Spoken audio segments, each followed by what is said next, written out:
হরে কৃষ্ণ। সকলকে আবারও কৃষ্ণ প্রীতি শুভেচ্ছা জানিয়ে আমাদের ধারাবাহিক শ্রীমদ্ ভগবদ গীতার ক্লাসে আপনাদেরকে স্বাগতম জানাচ্ছি। আজ আমরা শ্রীমদ্ ভগবদ গীতার অন্তর্গত একাদশ অধ্যায়ের 33 নম্বর শ্লোক নিয়ে আমরা আলোচনা করব। শ্লোকটি অত্যন্ত ইম্পর্টেন্ট। প্রত্যেকে যারা এই ভিডিওটি অন্তত দেখেছেন প্রত্যেকে পূর্ণ ভিডিওটি দেখবেন। পরমেশ্বর ভগবান এবং এই জগতের ডিজাইন সম্পর্কে আজ আমি এই বিষয়ে এখানে পুরোপুরি কী বলা যায় এখানে বলা আছে, সেটি আমি আপনাদেরকে বোঝানোর চেষ্টা করব। তাই প্রত্যেকে সম্পূর্ণ ভিডিও দেখবেন। যারা চ্যানেলে প্রথমে এসেছেন অবশ্যই চ্যানেলটি সাবস্ক্রাইব করবেন এবং ভিডিওটি লাইক করবেন এবং আপনার মন্তব্য অবশ্যই কমেন্টসে লিখবেন। আপনার যা মনে হয়েছে আপনি কমেন্টসে লিখবেন এবং লাইক এবং শেয়ার করবেন। এই তিনটি হচ্ছে আপনার কাজ। যারা চ্যানেলে প্রথমে এসেছেন আপনি অবশ্যই লাইক করবেন, এটা আলাদা বিষয়। কিন্তু যারা রেগুলার শ্রবণ করছেন, যারা যে ব্যক্তি শ্রবণ করছেন অবশ্যই একটা ভিডিও লাইক করবেন। কারণ আপনার এই ভিডিওটি দেখুন, ধর্মীয় ভিডিওগুলি, ভালো ভালো ধর্মীয় ভিডিওগুলি মানুষের কাছে যায় না। এর পিছনে কারণ কি জানেন? কারণ ইউটিউব দেখে যে এই ব্যক্তি কটা লাইক পেয়েছে, লাইক পেলে না তাহলে এই ব্যক্তিটি ভালো কথা বলেছে, তো সকলের কাছে পৌঁছে দিই, তো পৌঁছে দেয়। তার মানে আপনি ভালো তথ্য মানুষের কাছে পৌঁছানোর জন্য একজন সহায়ক হতে পারেন। অনলাইন এভাবে ডিজাইন করা, অনলাইনে আমরাও অনলাইন না, সেই জন্য আমরা বুঝতে পারি না। আমরা অনলাইন ডিভাইস স্মার্টফোন ব্যবহার করি, কিন্তু আমরা স্মার্ট নই। আপনার লাইক করতে হবে, আপনার কমেন্টস লিখতে হবে, তবে না ইউটিউব অ্যালগরিদম ওরা বুঝবে যে না, হ্যাঁ ইনি কিছু করছে মানুষের জন্য, এটা মানুষের কাছে পৌঁছে দিই। কিন্তু আপনি যখন শুধু নীরবে শুনছেন আর চলে যাচ্ছেন ভদ্রলোকের মতো, তখন বলছেন না এটা মানুষের কোনো কাজে না, বেকার উনি করেছে। এই তত্ত্বগুলো জানতে হবে, তত্ত্বগুলো আমিও জানতাম না, সেজন্য জানাচ্ছি। এখন আপনাদের উচিত হচ্ছে অবশ্যই কমেন্টসে লেখা, মন্তব্য লেখা এবং লাইক করা এবং শেয়ার করা। তো চলুন শুরু করি। নমো ওম বিষ্ণুপাদায় কৃষ্ণ প্রেষ্ঠায় ভূতলে শ্রীমতী ভক্তিবেদান্ত স্বামিনীতি নামিনে নমস্তে সারস্বতী দেবে গৌরবাণী প্রচারিণে নির্বিশেষ শূন্যবাদী পাশ্চাত্য দেশতারিণে বাঞ্ছা কল্পতরুর্ভৈষ্ঠ কৃপা সিন্ধু ব্যবচ পতিতানাং পাবনেভ্যো বৈষ্ণবেভ্যো নমো নমঃ। জয় অনন্ত কোটি বৈষ্ণববৃন্দ কি জয়, শিলা প্রভুপাদ কি জয়, নিতাই গৌর সীতানাথ প্রীতি প্রেমানন্দে হরি বল। হরে কৃষ্ণ কৃষ্ণ কৃষ্ণ হরে হরে, হরে রাম রাম রাম হরে হরে। ওম নমো ভগবতে বাসুদেবায়। ওম নমো ভগবতে বাসুদেবায়। ওম নমো ভগবতে বাসুদেবায়। শ্রীমদ্ ভগবদ গীতা একাদশ অধ্যায় বিশ্বরূপ দর্শন যোগ, শ্লোক নম্বর 33।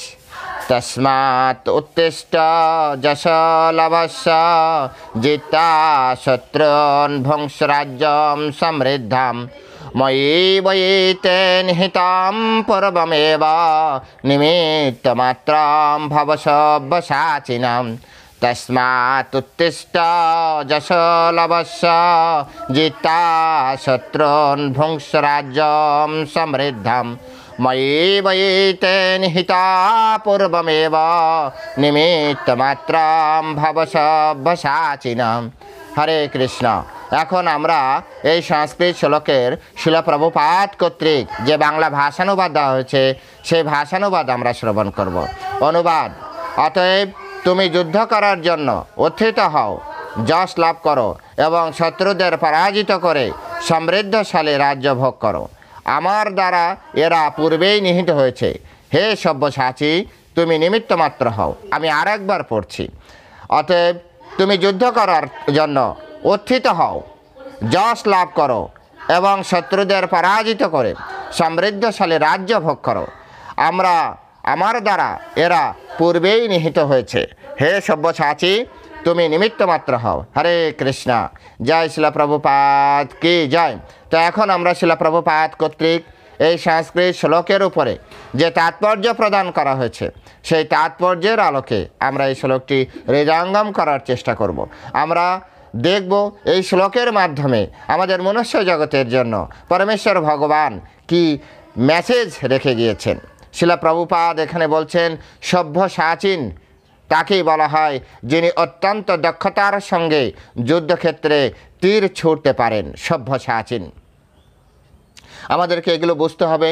যখন যখন যে শ্লোকে যে নাম ব্যবহৃত হয় সেই নামটি অত্যন্ত গুরুত্বপূর্ণ, অত্যন্ত তাৎপর্যপূর্ণ। ভগবানের যখন ঋষিকেশ নাম ব্যবহৃত হয়, ভগবানের যখন মাধব নাম ব্যবহৃত হয়, অর্জুনের যখন গুড়াকেশ নাম ব্যবহৃত হয়, দেখবেন ওই শ্লোকটি হৃদয়ঙ্গম করার জন্য ওই নামের উপরে বিচার না রাখলে শ্লোকটি আপনি পূর্ণরূপে হৃদয়ঙ্গম করতে পারবেন না। অর্জুনের এখানে সব্যসাচিনী নাম ব্যবহার করার উদ্দেশ্য হচ্ছে যে অর্জুন, তুমি যুদ্ধক্ষেত্রে অত্যন্ত দক্ষ, কিন্তু তোমার এটি ভাবা উচিত নয় যে তুমি এদেরকে হত্যা করবে, তুমি তোমার পিতামহকে হত্যা করবে, তুমি তোমার গুরু দ্রোণাচার্যকে হত্যা করবে, এটি তোমার বিচার করা উচিত নয়। সেই জন্য পরমেশ্বর ভগবান এখানে সব্যসাচী, তার নামের সাথে যে কোয়ালিটি, সেই কোয়ালিটি বিচার করার জন্য তিনি বললেন যে নিমিত্তমাত্র ভাব সব্যসাচিন, তুমি ভাবছো তুমি যুদ্ধ করবে না, তুমি তো নিমিত্তমাত্র। ময়ী বৈতে নিহিতম পূর্বমেব, আমার দ্বারা এরা পূর্বেই নিহিত হয়ে রয়েছে। সব্যসাচী নামটি এজন্য শিল প্রভুপাদ প্রথমে বলেছে। শ্রীমদ্ ভাগবত গীতা বোঝার জন্য আমাদের প্রত্যেকেরই অত্যন্ত সূক্ষ্মাতি সূক্ষ্ম বিচার বুদ্ধি রাখা উচিত। এখানে অর্জুন ব্যবহার করতে পারতেন, পার্থ ব্যবহার করতে পারতেন, গুড়াকেশ ব্যবহার করতে পারতেন, কিন্তু কৃষ্ণ এখানে সব্যসাচিন ব্যবহার করেছে। সব্যসাচী একটি অহংকার ভিত্তিক নাম। কিসের অহংকার? সে যুদ্ধক্ষেত্রে অত্যন্ত দক্ষ, সেজন্য তার নাম সব্যসাচী। তার দক্ষতার উপরে অহংকার না আসে, বা তিনি নিজে না ভাবেন যে আমি হয়তো যুদ্ধ করছি, আমি হয়তো মারবো, বা আমাকেই মারতে হবে এদেরকে। তাই কৃষ্ণ এই নাম এবং এই নামকে হালকা করে দেওয়ার জন্য এই নামের যে কোয়ালিটি, সেই কোয়ালিটিকে অর্জুনের সামনে সুন্দর রূপে সায়েন্টিফিক্যালি ব্যাখ্যা করলেন যে তুমি তোমার কোয়ালিটি দ্বারা এদেরকে হত্যা করছো, এই মনোভাব ত্যাগ করো। কারণ ময়ী বৈতে নিহতম পূর্বমেব, আমার দ্বারা এরা পূর্বেই নিহিত হয়ে রয়েছে। একে বলে সায়েন্স, রিয়েল সায়েন্স, সত্যিকারের বিজ্ঞান। কোয়ালিটি উপস্থাপন করে কোয়ালিটিকে লাইট করা হচ্ছে, কখনো কোয়ালিটি নামকে উপস্থাপন করে নামের কোয়ালিটিকে হাইলাইট করা হচ্ছে অন্য কোনো তত্ত্বের মাধ্যমে। এটাকে যদি আপনি বর্তমান সময় সাথে যুক্ত করেন, আর্ট অফ টকিং বলতে পারেন। কথা বলার যে আপনার আর্ট, কিভাবে কথা বলতে হয়, কোন কোন শব্দ কোথায় কোথায় প্রয়োগ করতে হয়, গীতা ভাগবত পড়লে না বোঝা যায়। কখন কোন নাম ব্যবহার করতে হয়, কখন কোন বিশেষণ ব্যবহার করতে হয়, কখন কিভাবে বিশ্লেষণ করতে হয়, এটি বোঝার জন্য আমাদের বৈদিক শাস্ত্র, বেদব্যাসজি কর্তৃক বৈদিক শাস্ত্র আমাদের অবশ্যই অবশ্যই অবশ্যই পাঠ করা উচিত। শ্রীমদ্ ভাগবত গীতা সনাতন ধর্মের যারা মহাজন আছেন তারা বলছে সনাতন ধর্মের শুরু শ্রীমদ্ ভাগবত গীতার মাধ্যমে হওয়া উচিত। যদি গুরু পরম্পরায় আপনি শ্রবণ করেন তাহলেই শুধুমাত্র বুঝতে পারবেন এই কথার ভিতরে কত কথা লুকিয়ে আছে, এক একটা শব্দের ভিতরে কত কথা লুকিয়ে আছেন। শিল প্রভুপাদ শুধু সব্যসাচিন নিমিত্তমাত্র এগুলো ব্যবহার করেছেন। নিমিত্তমাত্র তিনি কেন ব্যবহার করেছেন? নিমিত্তমাত্র হও, নিমিত্তমাত্রম ভাব। নিমিত্তমাত্র মানে অর্জুন যুদ্ধ করবে না, যুদ্ধ করবে পিছনে থেকে আরেকজন, সামনে থাকবে আরেকজন। সামনে আরেকজন দাঁড়িয়ে আছে,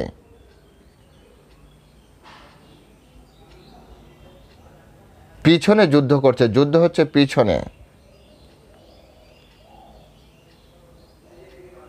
যেমন আমাদের সময় আমরা দেখি, বর্তমান সময় যে যুদ্ধ হয়, যোদ্ধারা যাচ্ছে যুদ্ধ করতে ফিল্ডে, কিন্তু তাকে পরিচালিত করা হচ্ছে কন্ট্রোল রুমে বসে। অনেক টেকনোলজি, তারপরে আপনি ধরুন বিভিন্ন ধরনের কত কত নাম আছে, অনেক নাম আমি জানিও না, সমস্ত টেকনোলজি ব্যবহার করে তাকে গাইডলাইন করা হচ্ছে, প্রপার গাইড দেওয়া হচ্ছে কখন কোন মুহূর্তে কোন ধরনের ব্যবহার করবে যোদ্ধাগণ, সেনাগণ। সেটাই একটি নির্দিষ্ট জায়গায় বসে, সেফ জোনে বসে, কন্ট্রোল রুমে বসে কন্ট্রোল করার চেষ্টা করছে। যেহেতু এই সকল কন্ট্রোলারগণ ভৌতিক জগতের সাধারণ মানুষ, তাই তারা বিভিন্ন টেকনোলজির মাধ্যমে যুদ্ধ পরিস্থিতি বিচার করছে, বিভিন্ন টেকনোলজির সহায়তা নিয়ে, এবং তার সেনাকে সেইভাবে গাইড প্রদান করছে। কিন্তু পরমেশ্বর ভগবান তো সমস্ত টেকনোলজিরও টেকনিশিয়ান। তিনি যেখানেই থাকেন না কেন, সমগ্র জগৎ তার দৃষ্টির ভিতরে আছে, সমগ্র জগৎ তার দৃষ্টির ভিতরে আছে। তাই তিনি সব কিছু দেখে শুনে বুঝে তারপর অর্জুনকে গাইড করছেন, তাকে শক্তি প্রদান করছেন, তাকে সেভ করছেন, তার তীরে শক্তি প্রদান করছেন, তার হৃদয় শক্তি প্রদান করছেন। কারণ কৃষ্ণের এই ধরনের ক্ষমতা আছে, কারণ কৃষ্ণ পরমেশ্বর ভগবান। আমাদের নেই, কারণ আমরা এরকম নই। তাই আমাদের এই বিষয়গুলি অত্যন্ত দক্ষতার সহিত গুরু পরম্পরা ধারার মাধ্যমে এইসব বিষয়গুলি বোঝার চেষ্টা করা উচিত। তা না হলে শাস্ত্র শুধু আমরা পড়তে পারবো, বুঝতে পারবো না। এখানে পরমেশ্বর ভগবান বলেন তস্মাৎ উত্তিষ্ঠ যশ লভস্য। এই সেম কথা অর্জুনকে দ্বিতীয় অধ্যায় একবার বলেছিল। আপনাদের কাছে যদি গীতা থাকে, দ্বিতীয় অধ্যায়ের 37 নম্বর শ্লোক আপনারা দেখতে পারেন। 37 নম্বর শ্লোকে ভগবান বলছেন হতো বা প্রাপ্স্যসে স্বর্গম জিত্তা বা ভক্ষসে মহিম তস্মাৎ উত্তিষ্ঠ কৌন্তেয় যুদ্ধায় কৃত্যা নিশ্চয়। বলছে, হে কুন্তিপুত্র, এই যুদ্ধে নিহিত হলে তুমি স্বর্গ লাভ করবে, আর জয়ী হলে তুমি পৃথিবী ভোগ করবে। অতএব যুদ্ধের জন্য দৃঢ় সংকল্প হও, উত্তিষ্ঠ, উঠে দাঁড়াও, নিশ্চিতভাবে উঠে দাঁড়াও। এখানে সেই সেম শব্দ ব্যবহার করা হয়েছে, তস্মাৎ উত্তিষ্ঠ। অতএব তুমি যুদ্ধ করার জন্য উত্থিত হও, দৃঢ় সংকল্প হও। ওখানে বলা হচ্ছে যে তুমি মৃত্যুবরণ করলে, ওখানে কি বলা হয়েছিল? তুমি মৃত্যুবরণ করলে, মানে যেহেতু ওটা প্রাথমিক পর্যায়ের জ্ঞান, কৃষ্ণ এখনও পূর্ণরূপে দ্বিতীয় অধ্যায় প্রকাশ করেননি যে আমি ভগবান। ধীরে ধীরে জ্ঞান বাড়ছে। অলরেডি 10ম অধ্যায় ভগবান তার বিভূতি প্রকাশ করেছে, অহম সর্বস্ব প্রভবমাত্র সর্বম প্রবর্ততে ইতিমত্তা ভজন্তে মাম ভূদশ ভাবম সমন্বিতা। এগুলো ভগবান কৃষ্ণ অলরেডি বলে দিয়েছেন। গভীর থেকে গভীর জ্ঞান, গোপন থেকে গোপন জ্ঞান 9ম অধ্যায় প্রদান করেছে। জন্ম মৃত্যুর এই সকল বিষয় 7ম 8ম অধ্যায় ক্লিয়ার করে বোঝানো হয়ে গিয়েছে। অর্জুন পূর্ণরূপে সারেন্ডার করেছে। পরম ব্রহ্ম, পরম ধাম, পবিত্রম পরমম পবিত্রম, এসব কথা বলে অর্জুন প্রার্থনা করেছেন। 11 অধ্যায়ও আপনারা দেখবেন যে আপনার 15 নম্বর শ্লোক থেকে শুরু করে 31 নম্বর শ্লোক পর্যন্ত পরমেশ্বর ভগবান শ্রীকৃষ্ণের অর্জুন কীভাবে প্রার্থনা করেছেন। তারপরে এসে কৃষ্ণ আর ডুয়েলিটির ভিতরে থাকছে না। আগে বলেছে কি তুমি মরে গেলে স্বর্গে যাবে, আর যদি যেতে যাও তাহলে তুমি স্বর্গ এই রাজ্য ভোগ করবে। কিন্তু অর্জুন প্রথমে একটা কথা বলেছিল, দ্বিতীয় অধ্যায় 7 নম্বর শ্লোকে,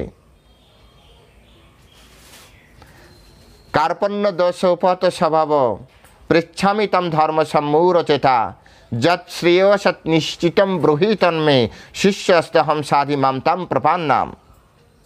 যৎ শ্রেয় সুনিশ্চিতম, অর্থাৎ যেটা সুনিশ্চিতভাবে শ্রেষ্ঠ, সেটি তুমি আমাকে বলো কি করা উচিত।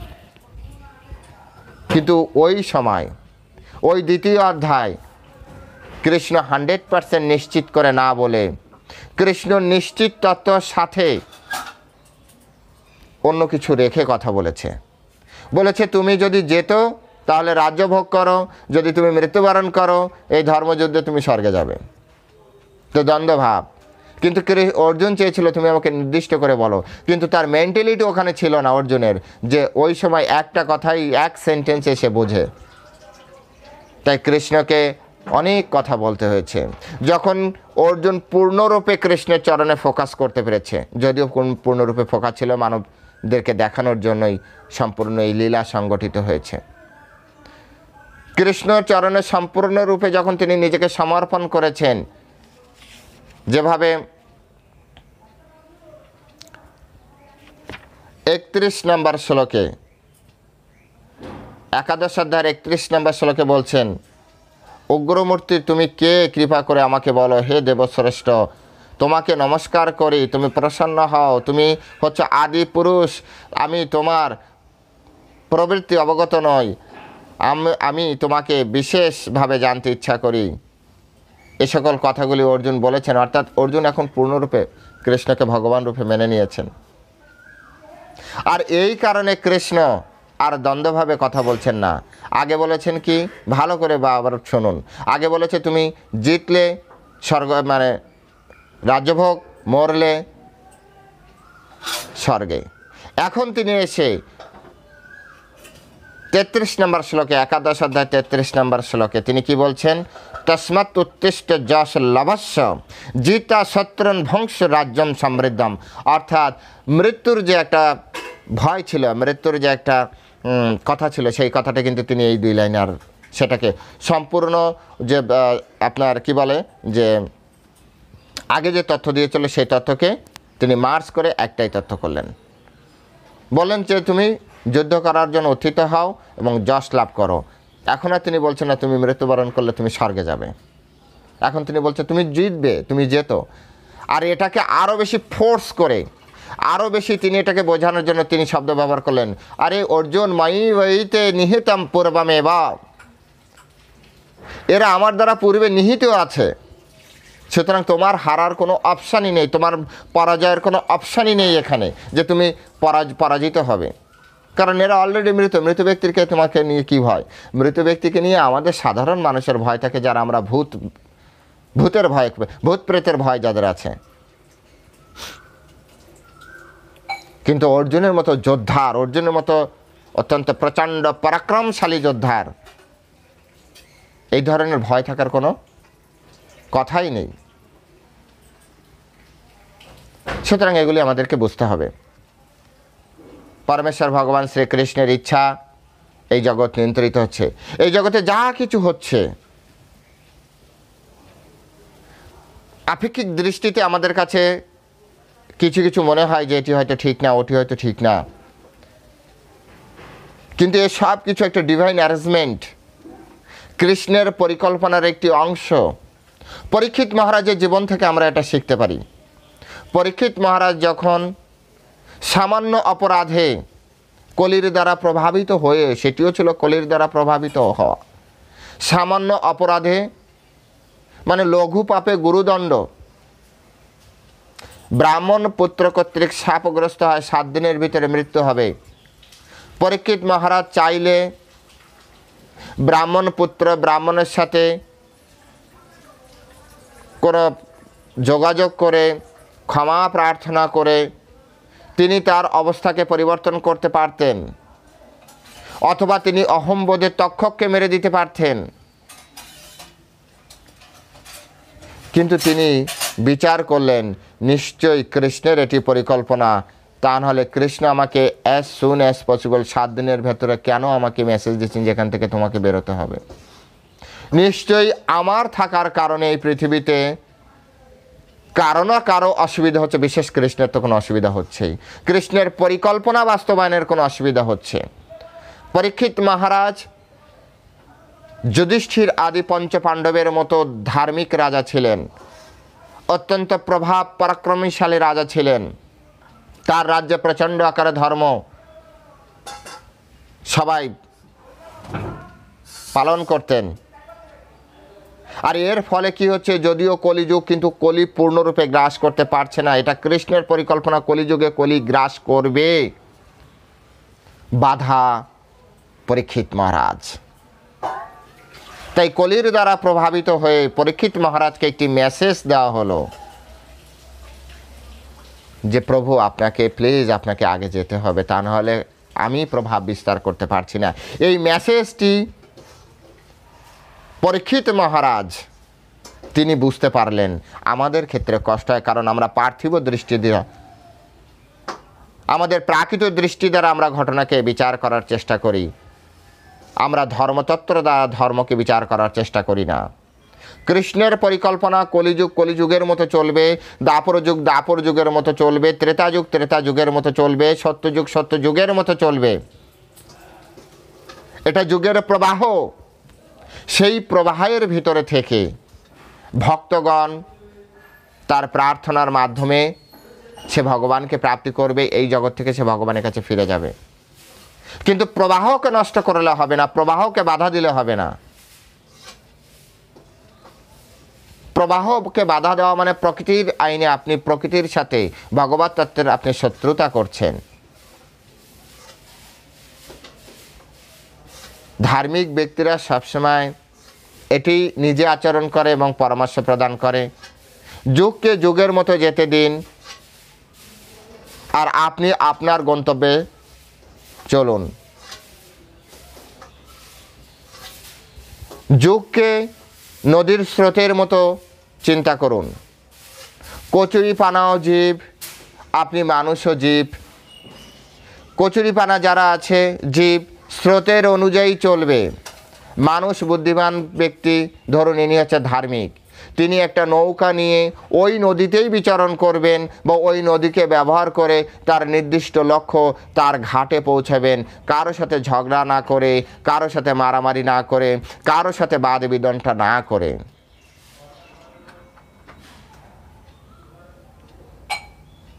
জগৎ জগতের মতো চলবে।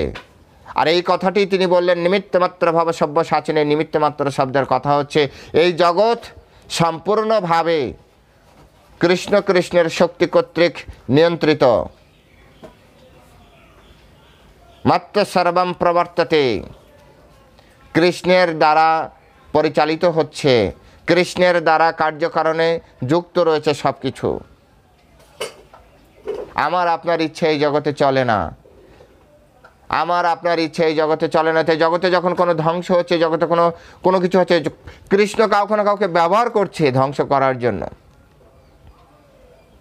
তাই সাধু ব্যক্তি তখনও স্থির থাকে, এটাই হচ্ছে তার সাধুত্ব। তিনি যদি বিচলিত হন সাধারণ মানুষের মতো, তাহলে তার দৃষ্টি হচ্ছে প্রাকৃত দৃষ্টি। এগুলি সিমটম বুঝতে হবে, সাধুর দৃষ্টি আর প্রাকৃত মানুষের দৃষ্টি, তার দৃষ্টিভঙ্গির উপরে। এই জগৎ যেভাবে ডিজাইন করা সাধু বুঝতে পেরেছে, অসাধু ব্যক্তি বুঝতে পারেনি। অসাধু ব্যক্তি প্রাকৃত দৃষ্টি নিয়ে সবসময় ভীত, সন্ত্রস্ত, শোক তাপে সবসময় নিমজ্জিত হয়ে আছে। এখন এটা কেন হচ্ছে, তখন এটা কেন হচ্ছে, আরে এটা কৃষ্ণের পরিকল্পনার অংশ, যুগের পরিকল্পনার অংশ। কলিযুগ খারাপ হবে এটা লেখা আছে, তো খারাপ হবে মানে তো ধীরে ধীরে প্রত্যেকটা দিন যাবে মানে আমাদের জন্য খারাপ কিছু ওয়েট করে আছে। আমরা সত্যযুগের দিকে যাচ্ছি এটা বুঝতে পারবো তো কলির শেষে, সন্ধ্যার যে, কিন্তু এরকম সময় নয় তো। পূর্ণরূপে পূর্ণভাবে না বুঝতে পারলেও শাস্ত্রকে শাস্ত্রের আলোকে আমাদেরকে দর্শন করতে হবে। এই জগতে আমরা যাদেরকে বিশেষ ব্যক্তি ভাবি, বিজ্ঞানী ভাবি, তারা ভাবে আমরা এই জগৎকে কন্ট্রোল করছি। তোমার হৃদয় থেকে কৃষ্ণ তোমাকে দিয়ে কন্ট্রোল করাচ্ছে, এটা হচ্ছে সাধুর দৃষ্টি। আর এখানে কৃষ্ণ সেই কথাটা বললেন নিমিত্ত মাত্র ভব সব্য সাচিন।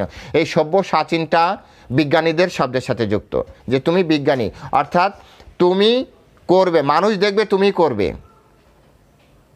সব্য সাচিন মানে কি, আগেই বলেছি, সব্য সাচিন মানে হচ্ছে তিনি যুদ্ধে, কি বলা যায়, যে যুদ্ধে হচ্ছে তীর ছুটতে নিখুঁত তীর ছুটতে পারে, অর্থাৎ তার লক্ষ্য সবসময়, লক্ষ্য কখনো হয় না, টার্গেট ফেল করে না, যেটাকে বলে লক্ষ্য নষ্ট হবে না, লক্ষ্য অবশ্যই লক্ষ্য ভেদ করবে। তো যাকে মারবে সে মরবে, এটা হচ্ছে সব্যসাচীর নামের সাথে যুক্ত। কিন্তু এই সব্যসাচীর নামের সাথে যুক্ত অর্থাৎ তুমি একজন কোয়ালিফাইড ব্যক্তি, তোমার কোয়ালিটি অবশ্যই আছে, কিন্তু কৃষ্ণ এই কোয়ালিটিকে কি বললেন, নিমিত্ত মাত্র। তুমি নিমিত্ত মাত্র। কিভাবে আমি নিমিত্ত মাত্র? যুদ্ধ করবো আমি আর তুমি বলছো আমি নিমিত্ত মাত্র। তার আগের লাইনে বললেন ময়ি বইতে নিহিতম পূর্বমেব, আমার দ্বারা এরা পূর্বেই নিহিত হয়ে আছে, মানে এরা যে মরবে এটা আমার পরিকল্পনার অংশ। তুমি তো সামনে দাঁড়িয়ে আছো,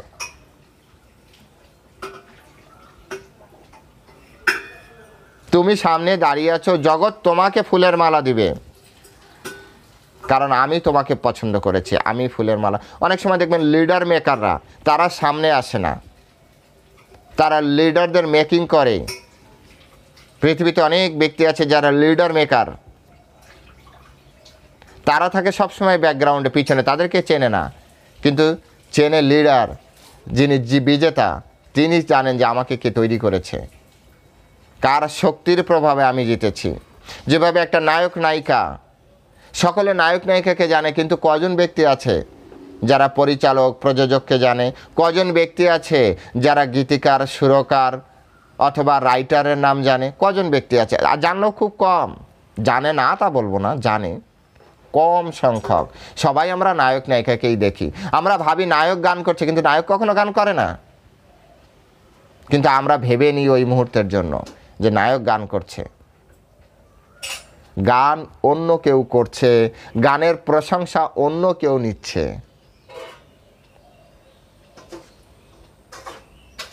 এখানেও একই কথা কৃষ্ণ বললেন। সায়েন্স, বললাম না এটা রিয়েল সায়েন্স, সায়েন্সের সাথে সম্পূর্ণভাবে মিশে আছে। অর্জুন তীর ছুড়বে, ওই তীরে কাকে ভেদ করার জন্য কতটা শক্তি প্রয়োজন এটা দিবে কৃষ্ণ।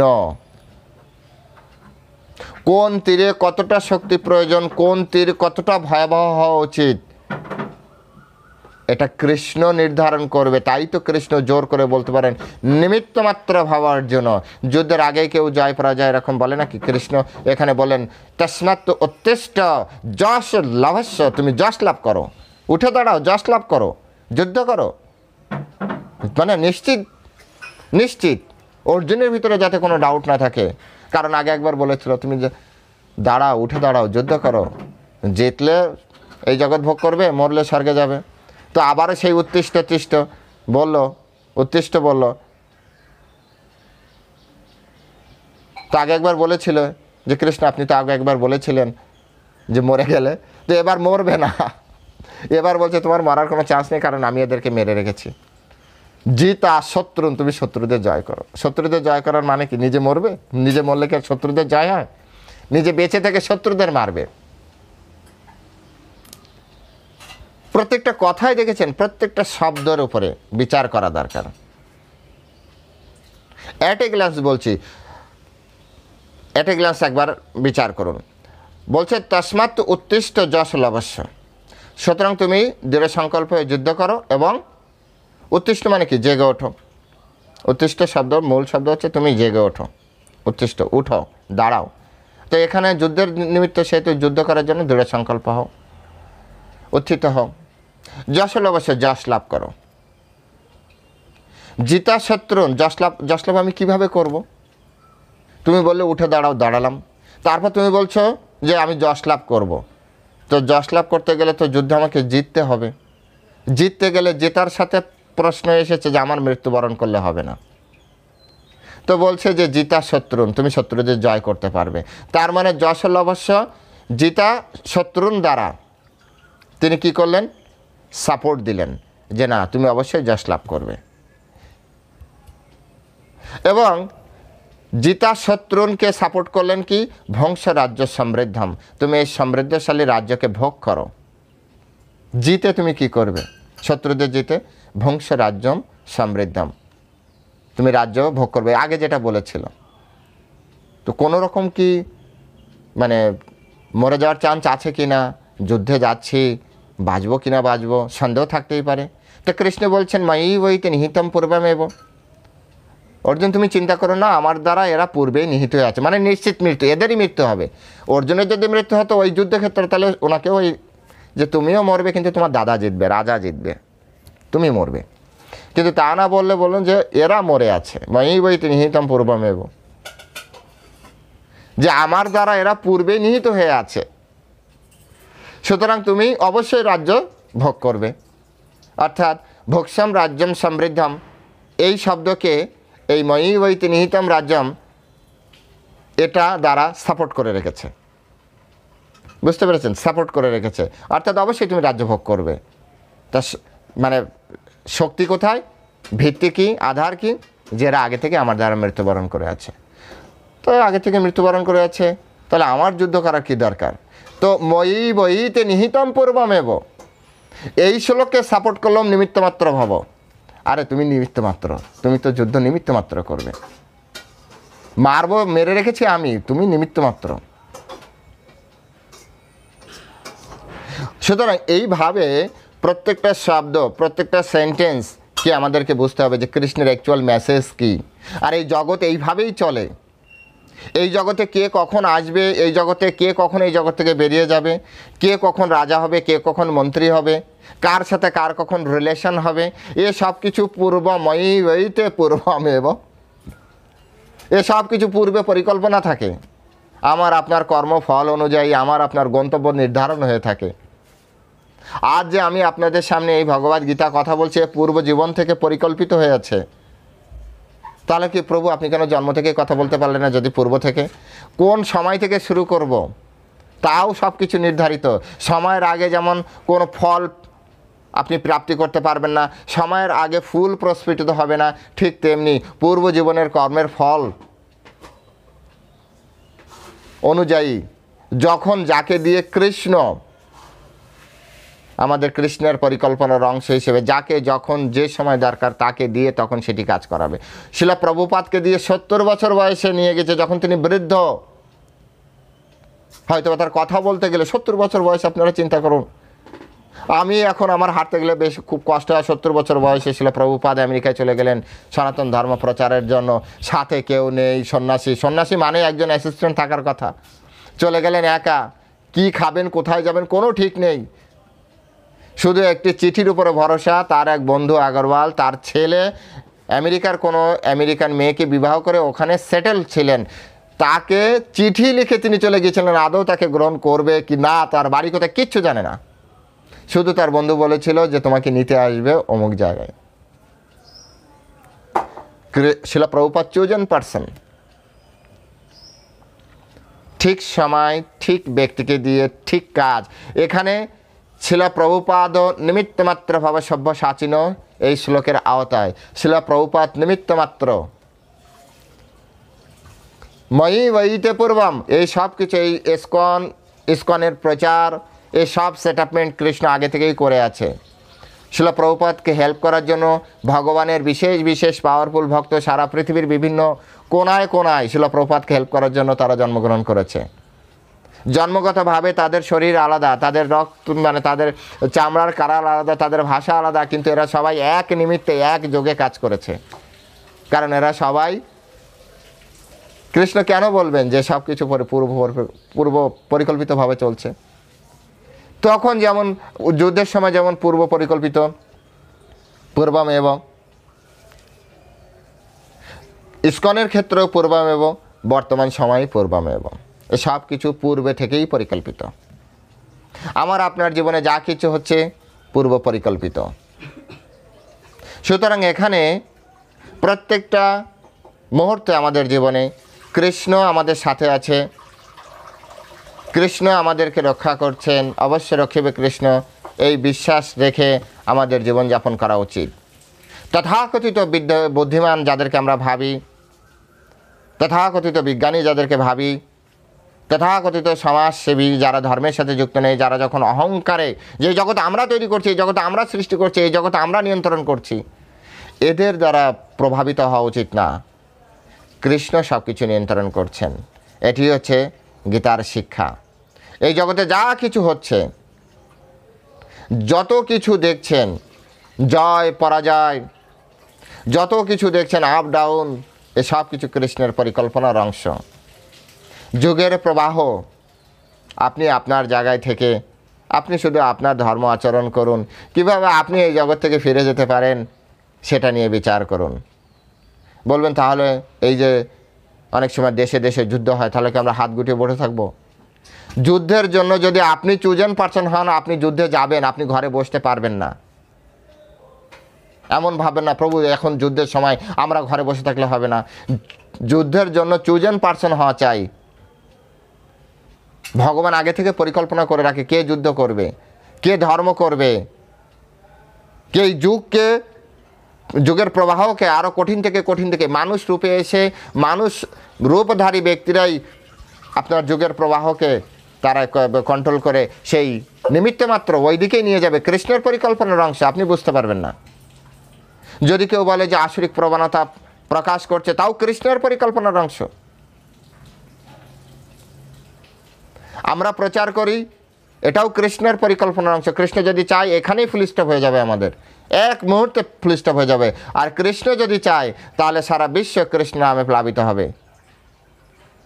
কৃষ্ণের ইচ্ছা শক্তি মাত্র। তো আজ এ পর্যন্তই, সকলে ভালো থাকবেন। জয় শিলা প্রভুপাদ কি জয়।